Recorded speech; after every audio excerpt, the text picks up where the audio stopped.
Hello, and thank you for choosing to watch a New Life video. I'm Matt, New Life Church, and we're continuing our study of the heroes of faith mentioned in Hebrews chapter 11. Today we're starting with Genesis chapter 37. It says, "Now Jacob dwelt in the land where his father was a stranger, in the land of Canaan." This is the history of Jacob. Joseph, being 17 years old, you remember Joseph was Rachel's first child, the second one being Benjamin, who she died giving birth to. Joseph, being 17 years old, was feeding the flock with his brothers. And the lad was with the sons of Bilhah and the sons of Zilpah, his father's wives. And Joseph brought a bad report of them to his father. So Joseph went telling on his brothers to his father. I'm sure it was a true bad report, but who likes a snitch? Who likes a snitch? Who likes a snitch? Now, a lot of people will say that Joseph was always perfect, but I disagree. He's a great example to follow, especially after what's going to happen later in this chapter. But he wasn't perfect. He made some mistakes. And I think being a snitch, going behind your brother's back to tell on them to your dad, that would have been a good way to make it in my brother's bad books. So now Israel, that's Jacob, loved Joseph more than all his children. Isn't that healthy? For the father to love this one son more than the others. Because he was a son of his old age. He made him a tunic of many colors, the coat of many colors. But when his brothers saw that their father loved him more than all his brothers, they hated him and could not speak peaceably to him. So Jacob gives him this really fine garment only to Joseph. Not to Reuben and Simeon and all the others, just to Joseph. Really openly favoring. Sometimes with parents and multiple kids, you can start to see a little bit of a pattern that, technically speaking, this one is favored more sometimes, but not blatantly, not openly. Just one of them, like in my family, my mother more favored me, my father more favored my brother. But it wasn't blatant and open and to the point of giving this one so much more than the other. It's more just personalities that go together better. But Jacob is openly, blatantly favoring Joseph. And Joseph is reporting on his brothers behind their back. And so what does that do to Joseph's relationship with his brothers? I'll just say it doesn't help his relationship with them. And it says, they could not speak peaceably to him. Do you know somebody you just cannot say a kind word to? Just the sight of their face just sets you off. Hopefully that person's not in your immediate family. I've always felt that your home should be the one place in the world where you don't have an enemy. And those who do have enemies at home, that's a really difficult situation. And I just pray that situation can get resolved, because that is really bad if you can't have peace even at home. Now Joseph had a dream, and he told it to his brothers, and they hated him even more. So he said to them, "Please hear this dream which I have dreamed. There we were, binding sheaves in the field. Then behold, my sheaf arose and also stood upright. And indeed your sheaves stood all around and bowed down to my sheaf. And his brother said to him, Shall you indeed reign over us? Or shall you indeed have dominion over us? So they hated him even more for his dreams and for his words. Now, on the one hand, this was a true vision from God, a true dream from God. On the other hand, was it really wise for him to tell them this? His brothers already couldn't stand him, and now he's basically saying, you're all going to bow to me. If I told my brother that, I don't think he would take too kindly to it. And, but as it said, they hated him even more. He basically bragged to them. You know, I mean, you can say he was young, 17. When I was 17, I wasn't as almost wise as I sometimes am today.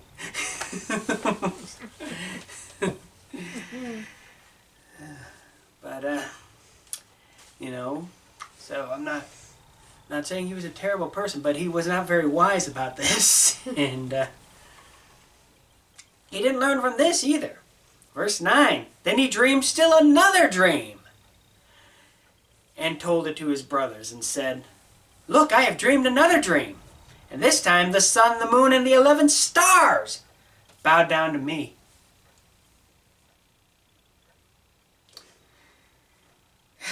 So he had that dream. Also, it's from God. But, verse 10, so he told it to his father and his brothers, and his father rebuked him and said to him, what is this dream that you have dreamed? Shall your mother and I and your brothers indeed come to bow down to the earth before you? And his brothers envied him, but his father kept the matter in mind. He did keep the matter in mind. He believed that Joseph was telling the truth. But still, the way that he handled this, just going and telling, you know, I had a dream. Both of you are going to bow to me. You're going to... That's just not... You know, God gave him this dream and gave him something to hold on to in his rough times that were coming. But still, sometimes it's best not to just brag about something like this. You got to use a little wisdom. The spirit of the prophet is subject to the prophet. That means you don't have to say things when it's not the right time to say them or the right people to say them to. So verse 12, after Joseph has really gotten his brothers upset with him. Then his brothers went to feed their father's flock in Shechem. And Israel said to Joseph, are not your brothers feeding the flock in Shechem? Come, I will send you to them. So he said to him, Here I am. Then he said to him, please go and see if it is well with your brothers and well with the flocks, and bring back word to me. You know, here's a good part. Joseph was obedient. His father sent him somewhere. He did it. He didn't argue about it. He did it. Of course, this was the father that favored him above everyone else, so it's probably easier to obey him, but still, he did what he was told. So his father wanted him to go and basically check on his brothers, see how they're doing. I mean, they couldn't exactly call their cell phones. Excuse me. You know, it's sometimes hard to imagine a world where you couldn't immediately find out about somebody. If you're worried about what your sons or brother or whoever's doing it, you just pull out your phone and give them a call. But this was before then. It was even before landlines, where you could at least get them at their house. So he sent him out of the valley of Hebron and went to Shechem. Now a certain man found him, and there he was, wandering in the field. And the man asked him, saying, what are you seeking? So this nice fellow, he's there, he sees Joseph is just looking around. What are you looking for? So he said in verse 16, I am seeking my brothers. Please tell me where they are feeding their flocks. And the men said, they have departed from here, for I heard them say, let us go to Dothan. So Joseph went after his brothers and found them in Dothan. So this guy had actually heard where they were going, and he was correct. So verse 18. Now when they saw him afar off, even before he came near them, they conspired against him to kill him. Then they said to one another, "Look, this dreamer is coming. Come therefore, let us now kill him and cast him into some pit. And we shall say, some wild beast has devoured him. We shall see what will become of his dreams."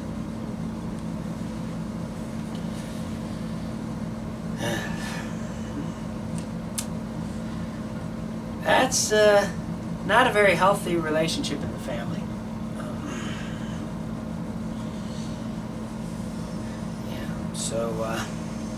But Reuben heard it, and he delivered him out of their hands and said, "Oh, hold on. Let us not kill him." And Reuben said to them, "Shed no blood, but cast him into this pit, which is in the wilderness, but do not lay a hand on him, that he might deliver him out of their hands and bring him back to his father." So Reuben is trying to stop it from going that far. Guess he knows he can't talk them out of attacking Joseph. But he gets, don't kill him, just put him in this pit. And then he was going to find a way to get Joseph out of there. Verse 23, so it came to pass when Joseph had come to his brothers that they stripped Joseph of his tunic, the tunic of many colors that was on him. You know, the one that his father gave to Joseph and didn't give them anything. Then they took him and cast him into a pit, and the pit was empty. There was no water in it. So they jumped their own brother, stripped him of that expensive coat, threw him in this pit, doesn't even let him have any water, and they sat down to eat a meal.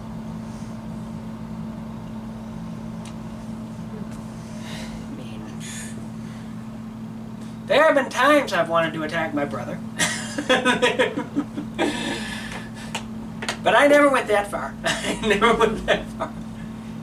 And if I did, I wouldn't think that's the right time to have dinner. Okay. Watch the sheep. Check. Jump my brother. Check. Have dinner. Check. I mean.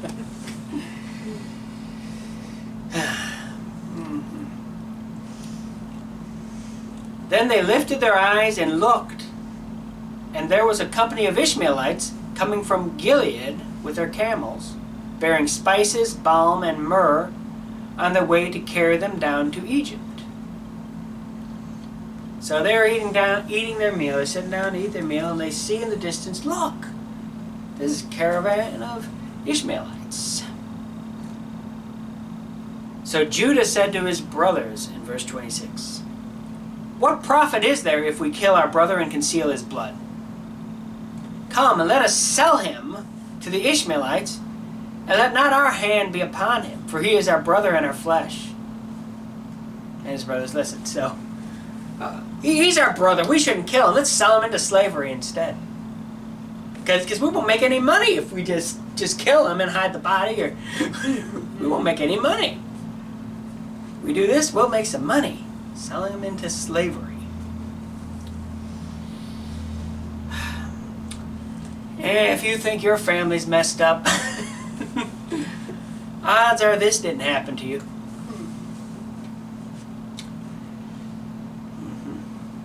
So his brothers listened. Then Midianite traders passed by, so the brothers pulled Joseph up and lifted him out of the pit and sold him to the Ishmaelites for 20 shekels of silver. Yeah, 20 shekels of silver.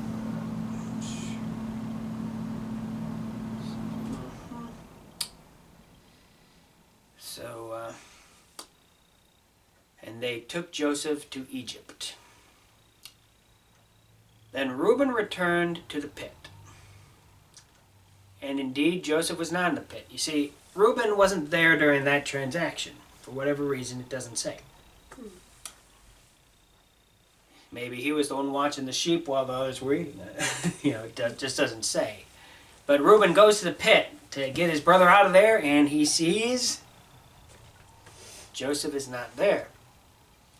And he tore his clothes, which was a way of showing how upset you were, or saddened. That had to be an expensive way of expressing regret.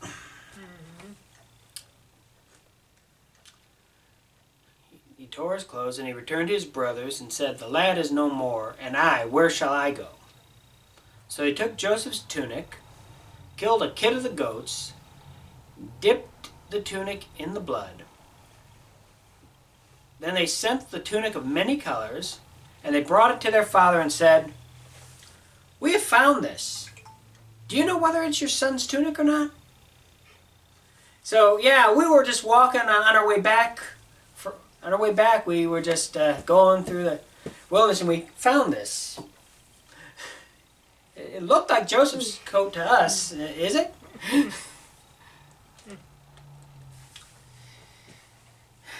Verse 33, and he recognized it and said, "It is my son's tunic. A wild beast has devoured him." Without doubt, Joseph is torn to pieces. Then Jacob tore his clothes and put sackcloth on his waist, and mourned for his son many days. And all his sons and all his daughters arose to comfort him. But he refused to be comforted, and he said, "For I shall go down into the grave to my son in mourning." Thus his father wept for him.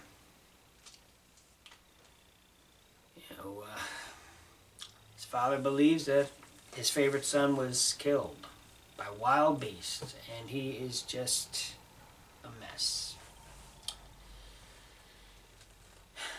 Now the Midianites had sold him in Egypt to Potiphar, an officer of Pharaoh and captain of the guard. And that's where we'll stop this week. So, what do you learn from this chapter? One is sometimes when God reveals something to you, it's not necessarily to broadcast it to everybody. God had given Joseph his dreams, but he wasn't necessarily supposed to be bragging about them to his brothers, that they were going to bow down to him. We need to exercise some discretion. What we say? Another thing you can learn: parents, do not openly and blatantly favor one kid over another. You shouldn't favor it all, really, but doubly so about giving them something nice while the other don't. So you can see that in a lot of examples of what not to do in your family.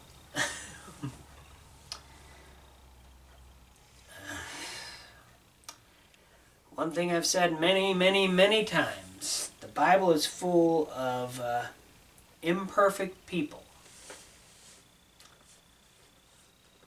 who served God and accomplished what God had for them, and I'm glad that it's imperfect people. If I can say, at least I'm not that bad. Because you may have noticed that these guys who sold their brother into slavery were the patriarchs of the tribes of Israel. Tribes were named after these guys. Judah. Judah was the one who got the idea to sell him into slavery. You may remember some of his descendants. Do you know any descendant of Judah? One of which would be King David. Another would be Jesus Christ.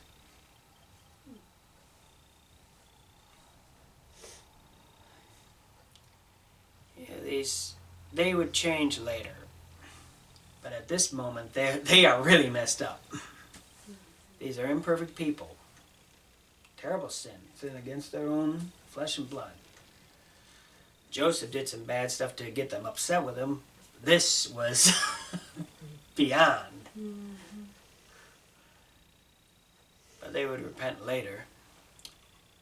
But a lot of bad things happened. A lot of bad things these people did before repenting. But it doesn't matter who you are or what you've done. If you repent, God will forgive you. God will save you. And what we'll be learning when we talk about Joseph next is how to endure suffering, keeping the faith. So